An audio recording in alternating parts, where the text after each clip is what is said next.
Alors, J.R. Wicks nous a proposé 4 thèses. J'en retiens simplement 2. L'une qui propose justement les progrès, l'autre qui nous montre les tensions. Alors, la première thèse porte justement sur l'acquis du grand document sur baptême, Eucharistie, ministère, qui a été rédigé par Faith and Order en 1982, où l'on insistait justement sur l'offrande, c'est-à-dire l'offrande de soi du Christ, l'Eucharistie qui est l'offrande de soi du Christ, son sacrifice, qui est l'offrande de soi de l'Église aussi, en communion avec le Christ. Sauf que plusieurs luthériens ont critiqué cette approche-là parce qu'on insistait trop pour eux sur l'aspect eucharistique, justement, action de grâce à Dieu, et pas suffisamment sur la scène comme telle, Herrn Mahl, c'est-à-dire the Last Supper. Et alors il y aurait justement pour eux une opposition entre cette insistance sur la louange, l'intercession, au détriment des paroles même de l'institution qui sont ordonnées à la grâce de la réconciliation et qui marquent la descente de Dieu, du Christ vers nous, plutôt que la montée de l'Église vers Dieu. La discussion a porté sur un aspect plus pastoral, plus latéral, sur la grande question de l'hospitalité eucharistique. Un évêque, justement, fait part de la grande souffrance que ressentent bien des chrétiens, par exemple dans des couples mixtes, ou encore dans des petits villages où il y a seulement une église luthérienne, par exemple, ou une église catholique, où tout le monde se rassemble, la grande souffrance de ne pas pouvoir célébrer. Et il demandait quels sont les arguments valables pour s'abstenir de l'hospitalité. Alors, on a rappelé la raison principale, c'est que nous sommes tous en quête de la pleine communion. Cette pleine communion s'exprimera par l'hospitalité, par la concélébration. Une dame, dans le même sens, rappelait ce que nous a dit hier John Guibault, qu'il y a un aspect eschatologique dans le dialogue écuménique. Nous sommes en marche vers l'unité. Il y a un aspect eschatologique aussi dans l'Eucharistie qui est anticipation, de sorte que l'Eucharistie devrait favoriser cette ascension vers l'unité. D'autres, par ailleurs, disent que si l'Eucharistie, c'est le sacrement qui fait l'Église. Si l'Église est essentiellement unité, l'Eucharistie devrait servir à faire l'unité entre les chrétiens des différentes confessions. Quelqu'un a rappelé que ce qu'on voit souvent comme opposition, par exemple l'aspect sacrifice, l'aspect communion, l'aspect adoration, ce sont différents aspects complémentaires du même mystère eucharistique. On ne devrait pas en faire des causes de division dans l'Église. Et puis, quelqu'un finalement a demandé quelle serait la prochaine étape dans le dialogue écuménique. Et alors là, on a répondu exactement comme John Guibault hier. Ce sera la fameuse question, la grande question de l'Église maintenant, la nature et la mission de l'Église, tout spécialement la réflexion sur l'épiscopat, la réflexion sur l'Église locale et l'Église universelle. Merci.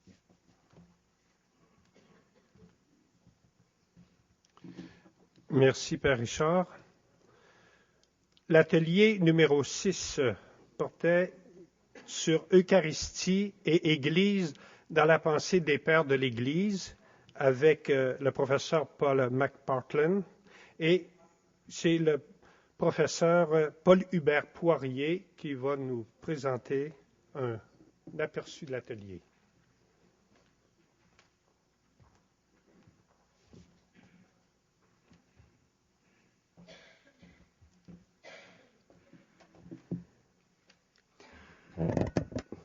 Le professeur McPartland nous a offert une communication très riche avec un titre extrêmement ambitieux, donc l'Église et l'Eucharistie dans l'enseignement des pères de l'Église.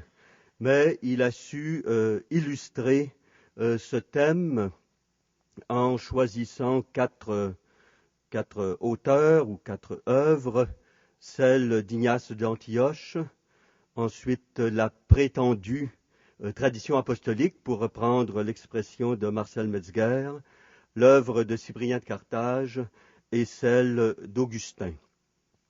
Le point central de la communication, de la présentation du professeur McPartland a été de mettre en valeur l'espèce de révolution copernicienne qui s'est produite au moment du Concile Vatican II, révolution copernicienne qui avait été préparée par le grand renouveau patristique que l'on voit à l'œuvre à partir des années 40 du XXe siècle et qui s'est concrétisée en quelque sorte par un retour à la conception d'une ecclésiologie eucharistique qui marque fortement le lien entre Église et Eucharistie, un lien qui est constamment présent dans la pensée des pères de l'Église et que l'on peut résumer par cette formule: l'Eucharistie fait l'Église,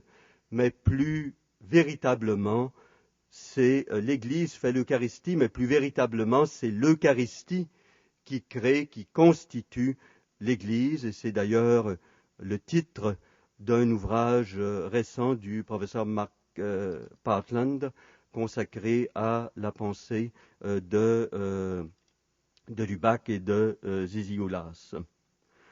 Ce virage qui a été pris, donc remise en valeur de la pensée patristique sur l'Eucharistie et l'Église, a conduit aussi à remettre en lumière le rôle de l'évêque comme président de l'Eucharistie, l'Eucharistie conçue à l'image du culte céleste, l'évêque tenant la place chez Ignace d'Antioche du Père, mais surtout comme image du Christ.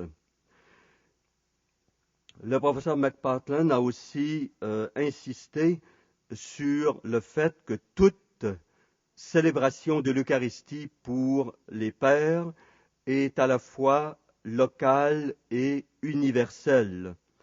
C'est une célébration de l'Église universelle parce que l'Eucharistie est une action de l'Église universelle.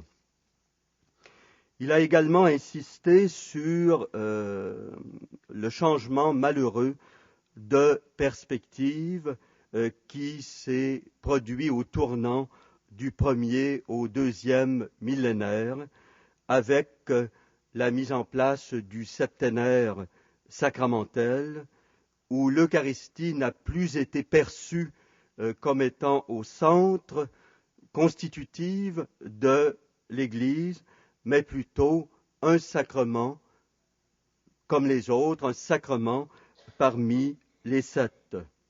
Donc le passage d'une ecclésiologie de communion, qui était celle des pères, à une ecclésiologie de pouvoir, le prêtre étant vu comme le détenteur de pouvoir qui lui permettait de célébrer l'Eucharistie, à la limite, sans aucun lien avec la communauté, d'où le développement des messes privées que nous voyons se mettre en place au Moyen Âge.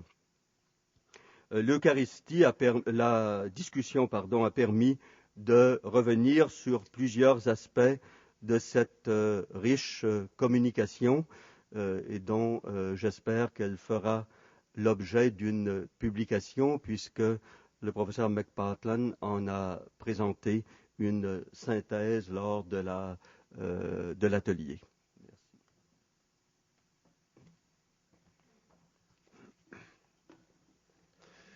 Donc, toujours dans notre grande thématique de la journée, l'Église, un don constitutif de l'Église dans le monde, l'atelier numéro 7 portait sur Adorer au cœur de la cité.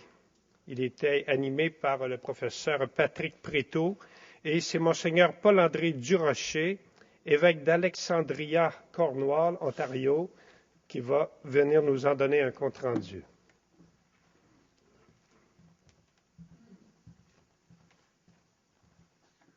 Pour nous aider à rester éveillés après le déjeuner, le frère Prétot nous a organisé l'atelier en 3 temps. Et dans un premier temps, il a jeté un coup d'œil sur le renouveau de cette pratique de l'adoration eucharistique qu'on connaît aujourd'hui. Il l'a situé dans l'histoire de l'adoration eucharistique. Il a fait une première évaluation en essayant de voir de quelle façon l'adoration eucharistique aujourd'hui répond à une réalité vécue, surtout par les nouvelles générations. Et il a rappelé le besoin d'un nécessaire discernement théologique face à ce qui est en train de se passer. Il a arrêté sa présentation. Nous avons eu un petit temps d'échange, de dialogue. Une question qui est survenue, est-ce que au Concile Vatican II, on a fait de la place, est-ce qu'on a échangé, est-ce qu'on a discuté de la question de l'adoration eucharistique? Et le frère Patrick nous a avoué qu'il voulait creuser cette question, mais dans un premier temps nous a indiqué que le Concile n'y a pas prêté beaucoup d'attention parce que le focus était vraiment sur la célébration eucharistique elle-même. Une deuxième question au sujet de la dévotion eucharistique dans le premier millénaire. Une troisième face à la question de l'Eucharistie, du synode que nous avons vécu sur l'Eucharistie, et enfin de la contemplation intérieure, comment favoriser cette vie de contemplation. Nous sommes passés un deuxième temps de présentation où le frère Patrick nous a rappelé quelques repères liturgiques, surtout à partir du rituel de l'Eucharistie en dehors de la messe.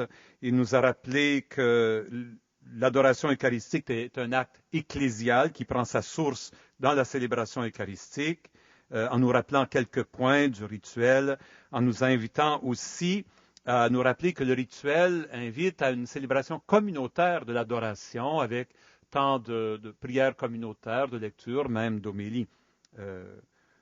On a eu un deuxième temps d'échange, une première question autour de la dimension trinitaire de l'adoration eucharistique elle-même.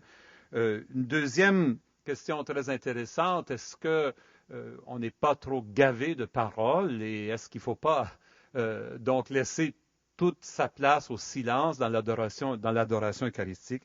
Le frère Patrick nous a rappelé que la proclamation de la parole et même de l'homélie à l'intérieur d'une célébration communautaire d'adoration eucharistique prend un style différent que dans la célébration eucharistique, un style qui est nourri par le silence et qui nourrit le silence. Il ne s'agit pas d'évacuer le silence, mais de faire un genre de, si je peux me servir de mes mots, un genre de contrepoint entre la parole et le silence.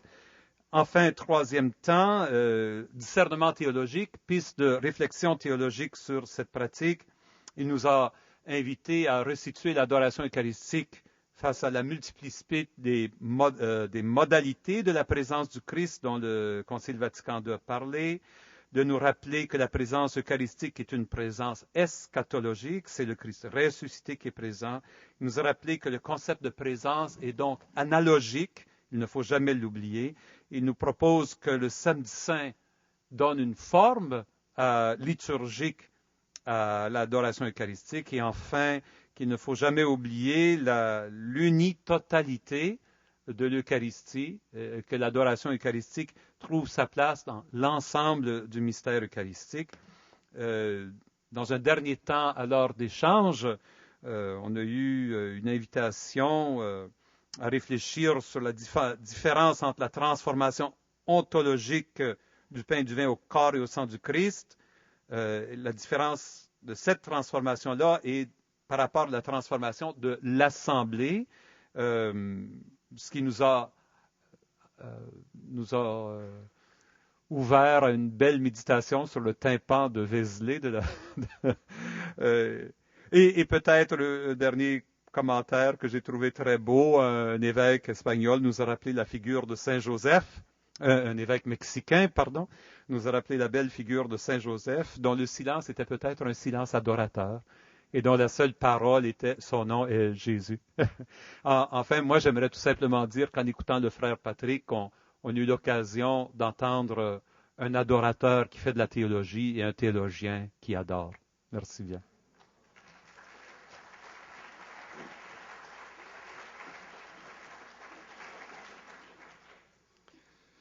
Alors, l'atelier numéro 8 avait comme thème « Église naissante et Eucharistie ». Il était animé par Madame Thérèse Nadeau-Lacour et c'est le professeur Marc Dumas, doyen de la faculté de théologie, philosophie et éthique de l'Université de Sherbrooke, qui va nous en faire un rapport.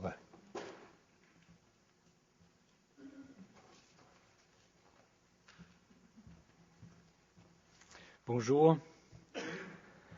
Donc, l'objectif de l'exposé de Mme Thérèse Nadeau-Lacour était, d'une certaine façon, de venir articuler le lien entre Église naissante et Eucharistie. Elle a voulu insister ou mettre en évidence l'influence causale ou déterminante de l'Eucharistie pour une Église en train de naître ou une Église en processus de gestation.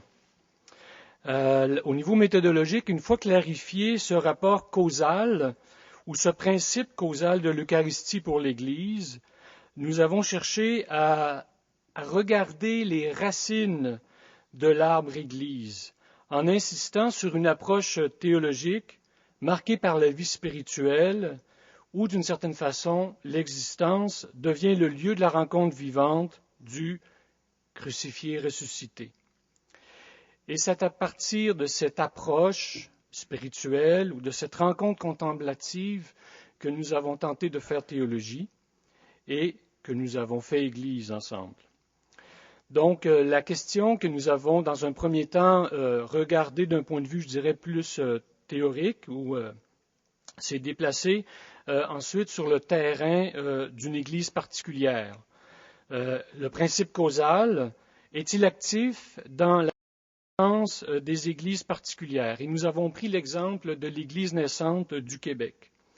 Ce fut le lieu d'explorer le cas de cette petite église qui, au XVIIe siècle, à partir de quelques jésuites et de quelques colons et de quelques augustines et ursulines, sont venus, si vous voulez, faire Eucharistie ou vivre Eucharistie et d'une certaine manière déployer dans leur mission leur fibre eucharistique. Donc, l'exemple avec plusieurs, je dirais, plusieurs renvois, si vous voulez, aux premiers témoins de l'Église du Québec, est venu insister sur cet aspect missionnaire d'une Église naissante. Donc, la vie de ces quelques personnes et une vie, je dirais, en conformité avec l'Eucharistie est venue inscrire comment ces gens-là ont vécu en communion au Christ la création ou la naissance ou l'érection, si vous voulez, de la communauté. Je dirais par quelques exemples, donc on voit se déployer dans cette Église naissante une cohérence entre la foi, la pratique religieuse, les œuvres et la vie spirituelle. Je dirais que l'hypothèse de cet exposé était la suivante. L'Église naît tout d'abord dans le cœur des évangélisateurs et des fondateurs, ou dit autrement, l'Église naît dans l'âme des missionnaires qui les conduit ensuite en mission. Et cette mission est pour tout le monde. Donc pas simplement les catholiques, les chrétiens, mais aussi les Amérindiens, les gens qui étaient à convertir. L'exposé nous a laissé sur 3 questions et ces questions-là ont articulé, si vous voulez, nos échanges. La première question, le premier élément était de dire l'Église ne serait-elle pas toujours en situation de naissance? Ne serait-elle pas toujours une Église en gestation? Deuxième élément, la spiritualité eucharistique ne serait pas ce qui est porteur pour les ouvriers de la nouvelle évangélisation aujourd'hui. Et finalement, ceux qui sont des évangélisateurs, ce sont tout d'abord des évangélisés par leur union au Christ. Alors les échanges ont porté, je dirais, sur ces 3 questions-là et sur l'exposé évidemment, et on s'est posé par exemple la question de la mission en Chine. Comment faire cette mission dans un univers où, par exemple aussi, on a eu Monseigneur Tessier qui nous a parlé de l'Algérie, de ce qui se passait là-bas. Quelqu'un nous a rappelé aussi que dans le nord québécois, on manquait de prêtres, que les communautés chrétiennes, finalement, se désagrégeaient tranquillement au profit du chamanisme ou des choses comme ça. On a ensuite insisté sur, ou la réponse peut-être à ces situations extrêmes, on a ensuite réfléchi sur l'évangélisation comme rencontre. On a ensuite insisté pour dire l'importance de retrouver ses racines pour s'en inspirer et vivre aujourd'hui de façon eucharistique. Et je terminerai simplement en disant que nous avons constaté que nous sommes tous des êtres profondément spirituels et invités à avancer, si vous voulez, dans cette union en Christ pour mieux vivre l'Eucharistie. Alors, merci.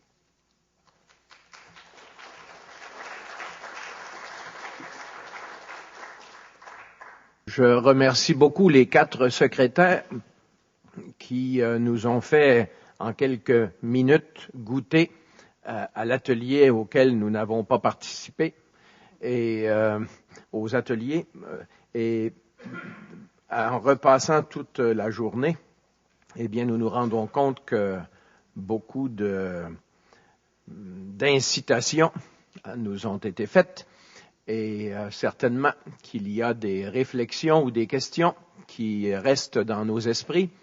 Alors, vous êtes invités, en présence de cette belle brochette ici, là, de personnalités bien préparées, eh bien, à profiter de leurs connaissances et de leurs témoignages.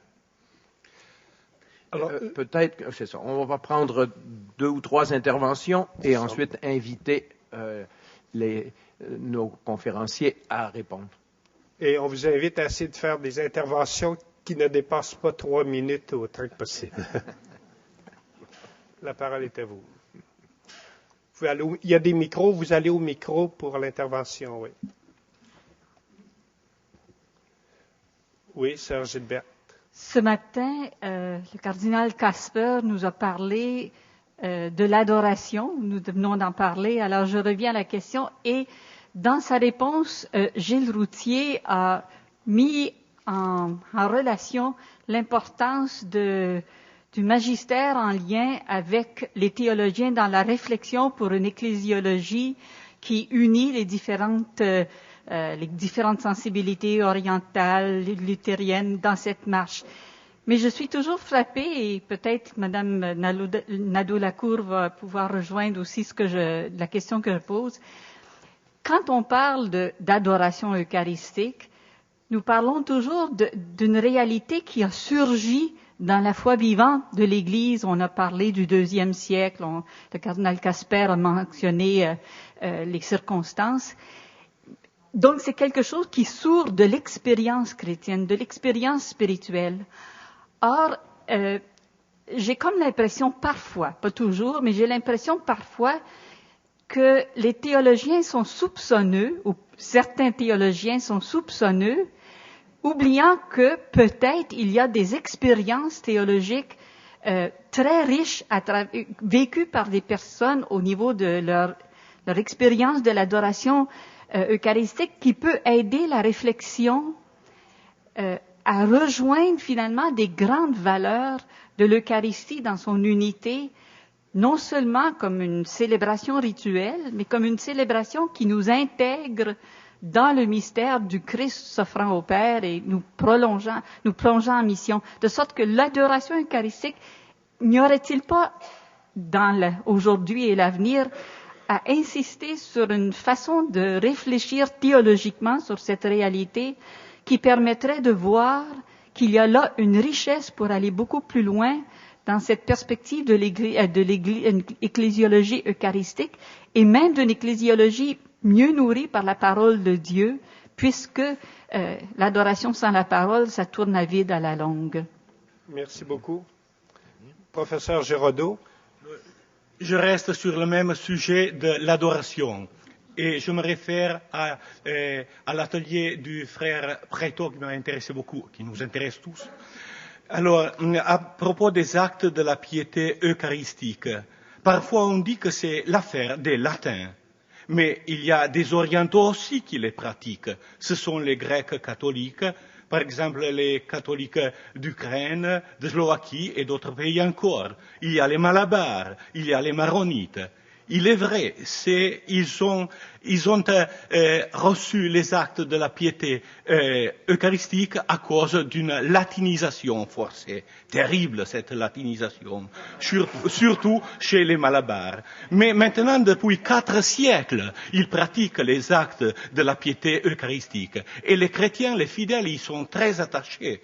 Il y a des liturgistes, des spécialistes, des compétents, des liturgistes qui sont un peu trop radicaux, un peu fondamentalistes. Et ils disent, alors il faut enlever tout cela, puisque cela vient des latins. Alors je dis, pas tout ce qui vient des latins est mauvais. Il y a aussi des choses qui viennent des latins qui peuvent être très bonnes. Donc, comme la sœur vient de nous le rappeler, c'est un enrichissement. C'est un approfondissement du depositum fidei qui s'est fait au début du 2e millénaire, dans les premiers siècles du 2e millénaire. Il est vrai, ces actes sont nés dans une place un peu étrange, autour d'une fixation de la consécration. Maintenant, si on les sort de l'intérieur de la messe, alors ils sont formidables pour nous faire grandir dans cette stupeur de l'Eucharistie. Brièvement, un plaidoyer pour le respect visuel de la présence réelle. Il ne faudrait pas diriger l'objectif, braquer l'objectif de la caméra sur les espèces eucharistiques. Et ce qui vient de Rome, parfois, ne nous donne pas le bon exemple. Il faudrait vraiment revenir à une discipline de l'arcane. Et après, en dernier lieu, que penser des expositions télévisées? On peut faire l'adoration devant l'écran de la télévision. J'ai pas compris la dernière.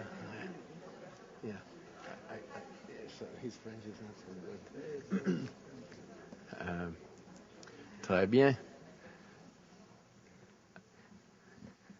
Alors, on peut prendre peut-être des réactions ici de nos conférenciers à la première question qui touchait l'expérience.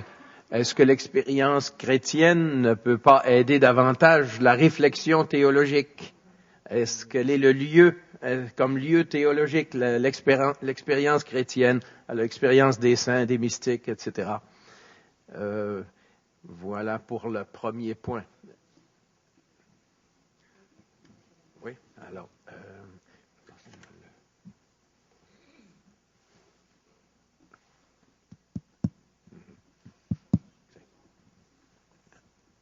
Oui, puisque Sœur Gilberte m'a directement interpellée. Juste un mot, effectivement, il me semble que l'expérience chrétienne est un lieu théologique aussi. Mais ce qui m'a beaucoup frappé dans les derniers textes, notamment les derniers textes de Jean-Paul II et de Benoît XVI, c'est que je crois qu'ils vont plus loin. C'est à partir du regard contemplatif que peut surgir aussi une réflexion théologique. Et c'est très clair de la part de Benoît XVI dans l'exhortation post-synodale sur l'Eucharistie, où il dit, c'est textuellement écrit, hein, le regard contemplatif sur le côté transpercé du Christ nous conduit à dire que l'Eucharistie est un principe causal. C'est-à-dire qu'à partir d'une attitude de contemplation de la source même de l'Eucharistie, à partir d'une attitude de contemplation, surgit une réflexion théologique. C'est-à-dire que l'enracinement de la réflexion théologique se trouverait dans un lieu qui est éminemment spirituel, voire mystique. Or, cette attitude-là, je prends le mot attitude parce que c'est le mot que prend Jean-Paul II dans Ecclesia de Eucharistia pour parler des attitudes eucharistiques. Cette attitude-là se trouve aussi au cœur de la première encyclique de Benoît XVI, où on pressent que c'est par la contemplation du côté transpercé du Christ qu'a surgi sa réflexion théologique sur Dieu est amour. Donc non seulement il y aurait une réflexion théologique, j'allais presque dire spéculative, à faire sur l'adoration comme objet de réflexion théologique, mais de l'expérience même de l'adoration, l'expérience même d'adoration nourrit la réflexion théologique. Et je crois là qu'il y a un tournant qui me paraît très important dans la réflexion sur la spiritualité eucharistique et sur une ecclésiologie eucharistique. Est-ce que quelqu'un d'autre voudrait ajouter sur ce point? Je voudrais offrir peut-être une petite pensée à la sœur. Quelqu'un a demandé, on nous dit, à Madre Teresa de Calcutta, pourquoi les sœurs font l'adoration chaque jour. Et elle a dit que c'est important non seulement apprendre à voir Jésus dans les pauvres dans la rue, mais aussi apprendre à voir les pauvres dans Jésus, dans l'adoration à la chapelle, pour compléter le cercle. Oui. La deuxième intervention a rappelé que l'adoration était pratiquée aussi chez les orientaux, n'est-ce pas? Et puis, vous avez suggéré à la fin que peut-être qu'on devrait s'inspirer davantage de la discipline de l'arcane, c'est-à-dire un peu plus de discrétion par rapport aux espèces consacrées. Alors, est-ce qu'il y a des commentaires? Père Préto.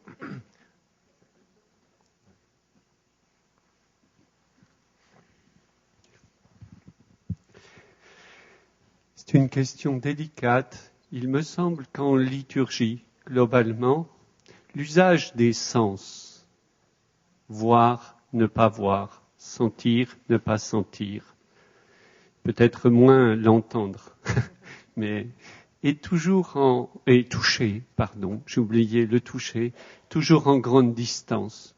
Quand on considère les choses de Dieu, il y a comme une réserve de la tradition de l'Église devant toute tentation de mettre la main sur les choses sacrées.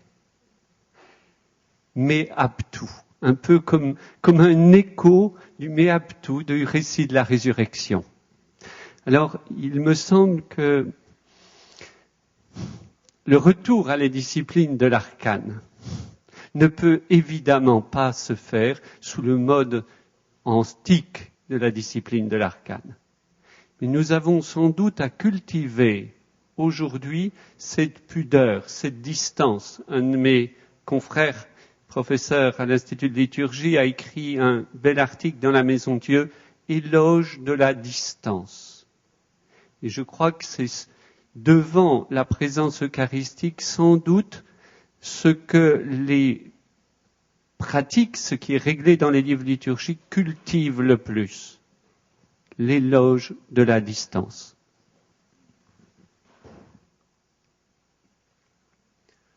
Très bien. Alors, nous redonnons la parole à l'Assemblée. Très bien. Louise Bourdage de la Gaspésie. 3 minutes.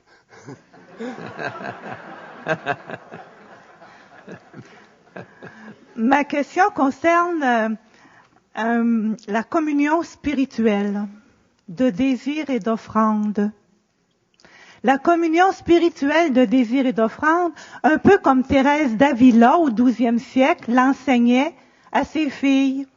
Elle leur disait, quand vous ne pouvez pas communier, communiez dans votre cœur, c'est-à-dire participez dans votre cœur à l'offrande du saint sacrifice de Jésus à son Père, et refaites dans votre cœur cette scène, refaites ça dans votre cœur, cette scène, et goûtez-en tous les fruits, tous les bienfaits. Alors, cette communion spirituelle, elle était à la mode avant le concile. On pourrait peut-être, je vous le demande, comment est-ce qu'on pourrait la remettre un peu à la mode? Alors, c'est une communion spirituelle de désir. Comme le baptême de désir, comme la confession de désir, j'ai l'impression, est-ce que vous me direz si je me trompe, que la communion spirituelle de désir nous fait goûter les fruits de la communion quand il n'y a pas de prêtre pour la célébrer ou quand on ne peut pas communier.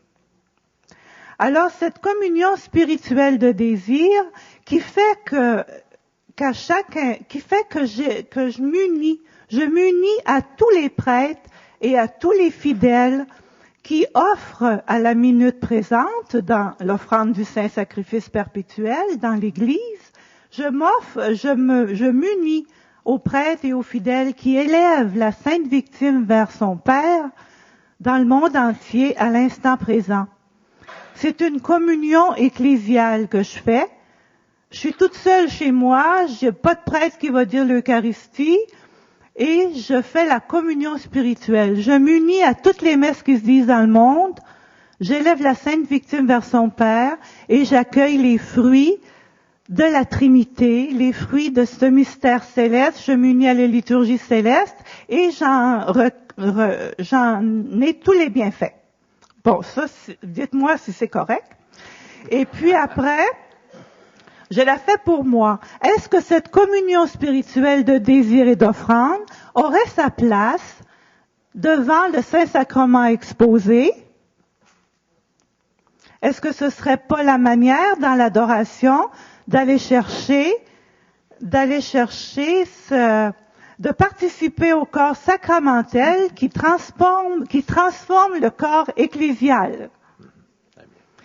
Ensuite, le temps est écoulé, vos 3 minutes sont passées. Bon, alors, les 2 petites dernières choses. Louise, s'il vous plaît. Oui, mais c'est trop important. Parce qu'ils ont tellement envie de répondre.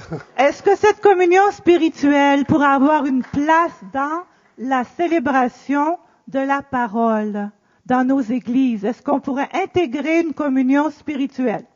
Merci. Très bien, nous Père, prenons une seconde intervention. Père? Réal Tremblay de l'Académie Alphonsine de Rome.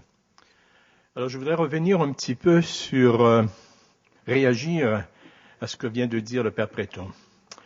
L'éloge de la distance face au sacrement. Je pense que c'est tout à fait vrai. Il y a une distance devant précisément le respect du mystère, etc.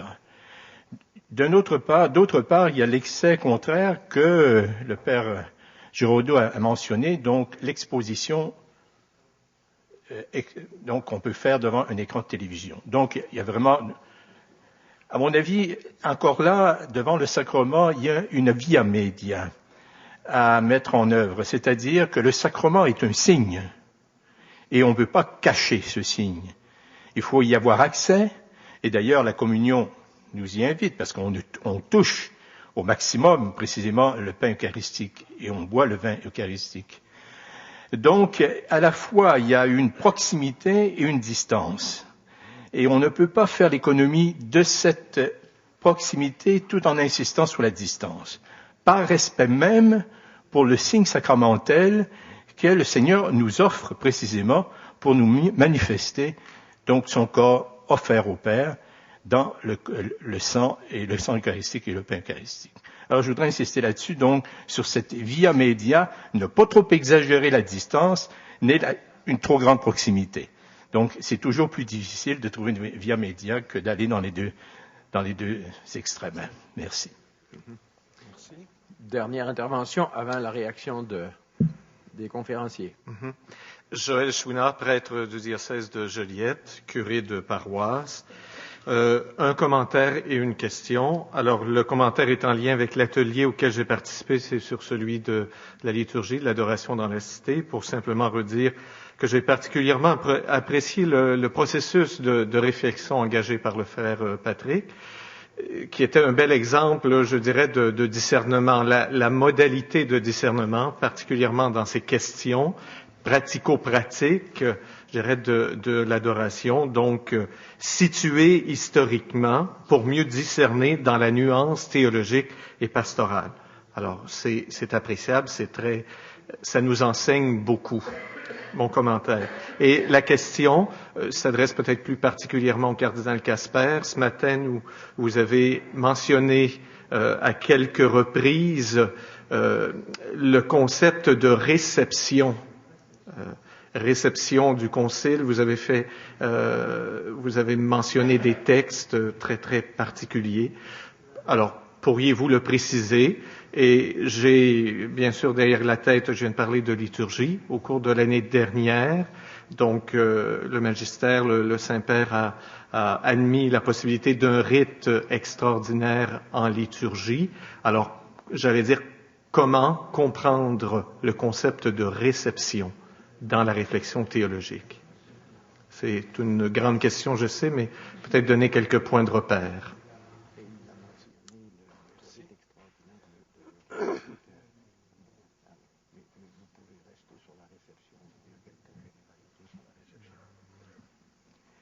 Oui, le concept de la réception est très important, pas seulement pour la théologie orientale, mais il est devenu aussi très important maintenant pour la théologie latine. La réception est surtout un procès de l'Esprit Saint, que l'Esprit Saint fait présent et féconde une affirmation du magistère ou d'un concile dans le corps de l'Église. Une affirmation doit être reçue dans les fidèles, dans les corps de l'Église, mais c'est pas un procès mécanique, c'est un procès de l'Esprit Saint, et dans le procès de la réception, on interprète aussi ce que le magistère et le concile a dit auparavant. Et pour cela, la réception est un processus dynamique, un processus de l'interprétation, et on le voit déjà chez les conciles de l'Église ancienne. Le concile de Nicée a été interprété par le concile de Constantinople Ier, et aussi les conciles d'Éphèse par le concile de Chalcédoine. C'est un procès dynamique et un procès que c'est fait dans l'Esprit Saint, parce que l'Esprit Saint donne la foi et l'interprétation de la foi d'une certaine conception, et pour cela, c'est très important aussi dans les contextes écuméniques. On parle aujourd'hui d'une réception, par exemple, du Concile Vatican I dans les contextes écuméniques, parce que nous avons des affirmations magistérielles qui, pour nous, sont définitifs, pour nous, sont infaillibles, comme on dit dans notre théologie. Mais maintenant, tous les corps de l'Église, aussi les églises orthodoxes, doivent recevoir cette affirmation. Et c'est un procès pas mécanique, mais dynamique. Et à la fin, nous avons une interprétation approfondie, comme Vatican II, n'est pas une rupture avec Vatican I, mais un approfondissement, un renouvellement de cette réalité qu'on a affirmé Vatican I. Et pour cela, tout le processus de la discussion, du dialogue écuménique sont des processus de réception pas une rupture avec le passé, mais un approfondissement, un renouvellement, et on le mit dans un horizon plus large. Et pour cela, l'écuménisme n'est pas un appauvrissement, pas un enrichissement. Nous apprenons aussi des autres sans abandonner notre propre foi. Très bien. Sur la communion spirituelle? Ah oui. Vous voudriez dire quelque chose? Oui. Allez. On comprend souvent le concept comme une chose communautaire, horizontale. Ma communion veut dire, dans le sens originel, participation. Et pour cela, communion veut dire nous participons à l'acte de Jésus dans l'Eucharistie de se donner au Père. Pour cela, communion est originellement aussi adoration, parce que nous participons à l'attitude de Jésus lui-même, et seulement dans Jésus-Christ, en communion avec lui, nous sommes en communion avec les autres. Nous ne pouvons pas réduire le concept de communion à cette dimension horizontale, mais communion implique aussi cette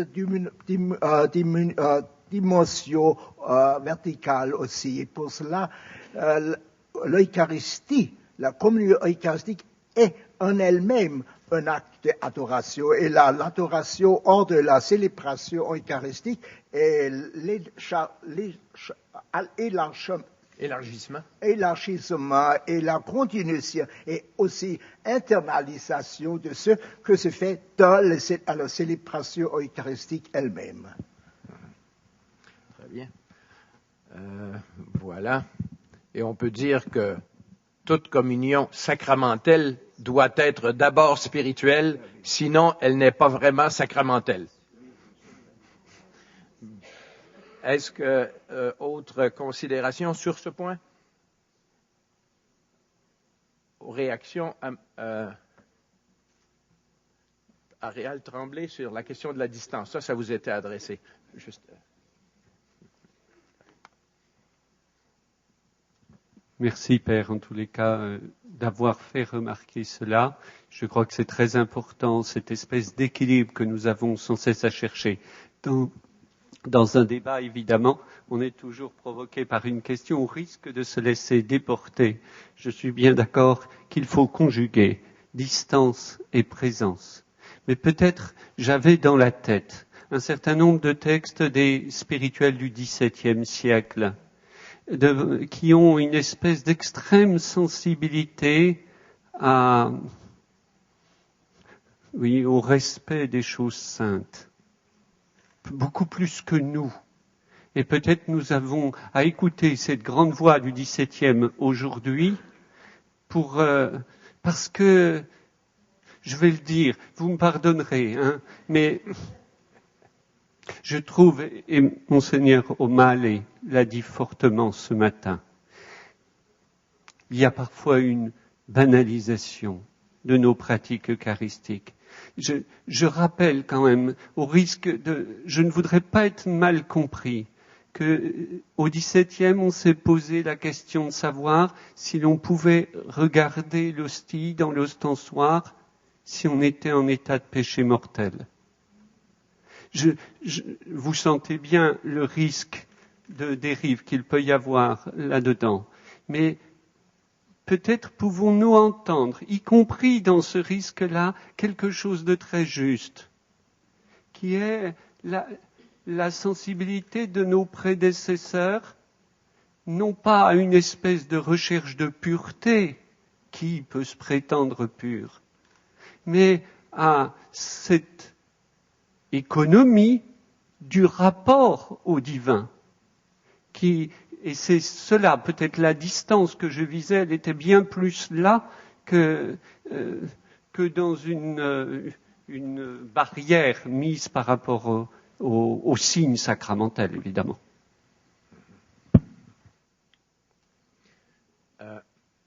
I would like to ask a question to Father Wicks. But there was an allusion before to the perspective of the Eucharist in Luther. And so my question would be, what could we receive from Luther that is acceptable for us Catholic? In the reaction of 27 different Lutheran territorial churches to BEM, to the World Faith and Order Great Document on Baptism, Eucharist, and Ministry, there was a repeated insistence that the section on the Eucharist accentuates the activity of the worshiping church, giving thanks, invoking the Spirit, celebrating its memorial of the Lord, to the detriment of a pillar of Lutheran piety, which has developed over 400 years. It has been a sustenance to the understanding of Christian faith that's taught through the catechisms of Luther and the traditions of the Church, to find in the center of the Supper of the Lord, which after all is the biblical term in 1 Corinthians for what Christ has left us, that in the Supper of the Lord, Christ is the decisive acting subject, and the words of institution that are given to us in one epistle and 3 Gospels should be, this is Luther's insight from late 1519 that then was implemented in his reformation of the liturgy in 2 stages, but especially in the German Mass of 1526 that then became very widespread. The words of institution are taken. They must be said aloud. They must be said in the vernacular as words of address to the people, which introduces into the center of Eucharistic worship a movement ad populum, which of course we insert into the greater framework of the ad patrem movement of Eucharistic prayer, but that Lutheran piety was nourished very deeply by hearing repeatedly, "This is my body given for you. This is my blood of the covenant shed for you for the forgiveness of sins." And Luther would say, you hear that "for you" in the plural, pro vobis, für euch. Hear the singular, pro te, für dich, for me. And this is a profound center of Lutheran piety. I recently reviewed a book on the new forms of the Ars Moriendi, that is the pastoral assistance of the dying in the Lutheran communities of the later 16th century, in which this recollection of the words that had been heard in Eucharistic worship, of the effective promise and communication of this word of grace, had been consoling, renewing, assuring for Lutherans. And my thesis would be that we can have here an ecumenical gift exchange. Here I'm referring to a beautiful little book by Margaret O'Gara of St. Michael's on the Eucharistic gift exchange, to take up in Catholic theology precisely this moment at the center of Eucharistic worship of Christ's, what Luther will call, expressing a summa evangelii, a resume that is tight and dense of the good news of the gospel of Christ's gift of himself on our behalf. And that this could be inserted. And it has the advantage of connecting the words of institution with Holy Communion. Because the first word is take and eat. Take and share this chalice. In an integrated way, it relates a central action of the Eucharist to communion. So the communion is not simply something we do sort of after the main action of the Eucharistic prayer, but is that to which the Lord has invited us from the very central moment of those biblical words of institution. Merci. Est-ce que... Très bien. Est-ce qu'on ne pourrait pas dire, je fais juste un commentaire, que ce don qui est fait au peuple, est-ce qu'on ne peut pas dire en même temps que c'est remettre l'accent sur la dimension descendante, c'est-à-dire la dimension de grâce. Hein? Le Père nous donne son Fils et avec lui, nous nous offrons en retour. Alors, il y a cette dimension de grâce transcendante qui nous est, il me semble, qui correspond aussi à notre théologie. Très bien.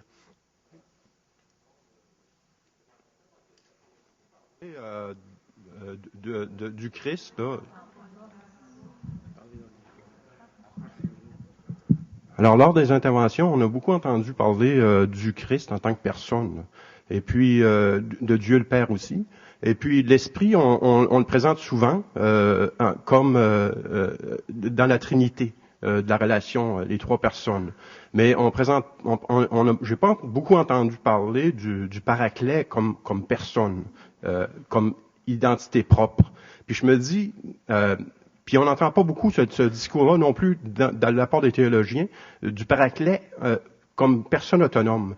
Et puis, ce que je me pose comme question, moi, c'est lorsque je vais communier à l'Eucharistie, est-ce que je vais aussi communier au Paraclet? Est-ce que c'est pas là un don du Christ par excellence? Lorsqu'il donne son corps brisé, c'est pour nous livrer l'Esprit de Dieu qui est en lui. Très bien. Dernière intervention. Je voudrais revenir au Père Préton. Donc, rapidement, je pense que pour éviter précisément ces deux excès, il faudrait faire une vraie théologie du signe, à mon avis. Le signe qui est à la fois, en ce qui concerne l'Eucharistie, celui qui voile et celui qui révèle. Qui voile précisément la transcendance, parce que devant la transcendance, les hommes que nous sommes, devant l'eschatologie pleinement réalisée, nous n'arriverons pas à tenir devant le Dieu vivant et le Christ ressuscité en personne. Par ailleurs, le signe eucharistique, le pain et le vin, révèlent l'offrande éternelle du Fils en tant que le pain n'existe que pour l'autre. Il est donné intrinsèquement, c'est un être donné, comme le vin d'ailleurs. Il est là, le pain est là pour être mangé et le vin est là pour être bu. Alors je pense qu'il y a pour éviter précisément ces deux excès, s'impose le besoin urgent de faire une vraie théologie du signe qui cache et qui révèle à la fois. Merci, très bien. Est-ce que quelqu'un veut commenter sur le Saint-Esprit? Sinon, je le ferai moi-même.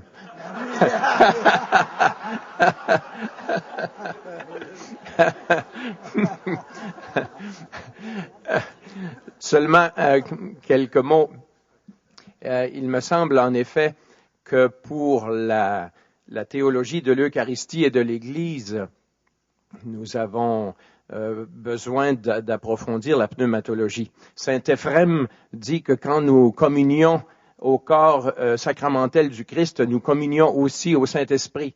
Je crois que le professeur Getcha nous a rappelé cela. Et en fait, il faut se souvenir qu'au terme, c'est-à-dire que toute la mission du Christ, tout le processus de l'incarnation est fait dans l'Esprit Saint. Il a été conçu du Saint-Esprit, conduit par le Saint-Esprit, inspiré pour ses gestes, et à la toute fin, sa passion s'est faite, son offrande s'est faite dans le Saint-Esprit éternel. Et au terme, dans la mort, eh bien, il remet son esprit au Père, et le Père, lui, au fond, lui redonne en plénitude l'esprit qui l'établit Fils de Dieu avec puissance. Et là, l'esprit prend la suite de la mission, et il récapitule toute l'incarnation dans le mystère eucharistique.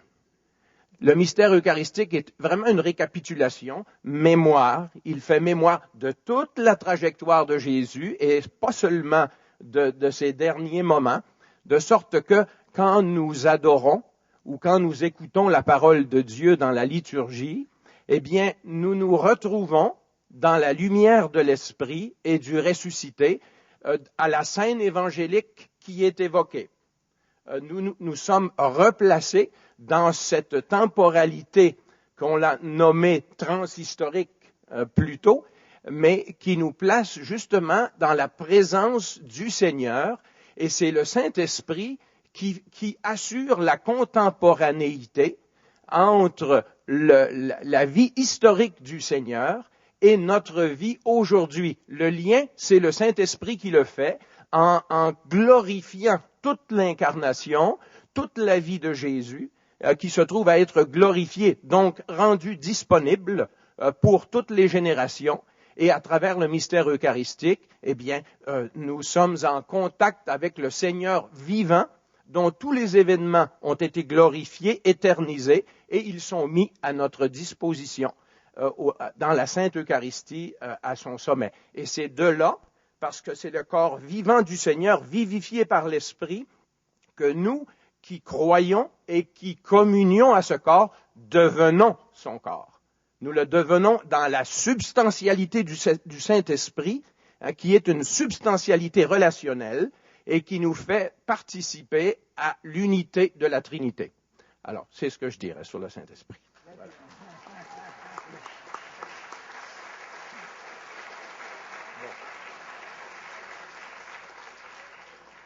Je crois que ça peut servir de conclusion pour la session d'aujourd'hui.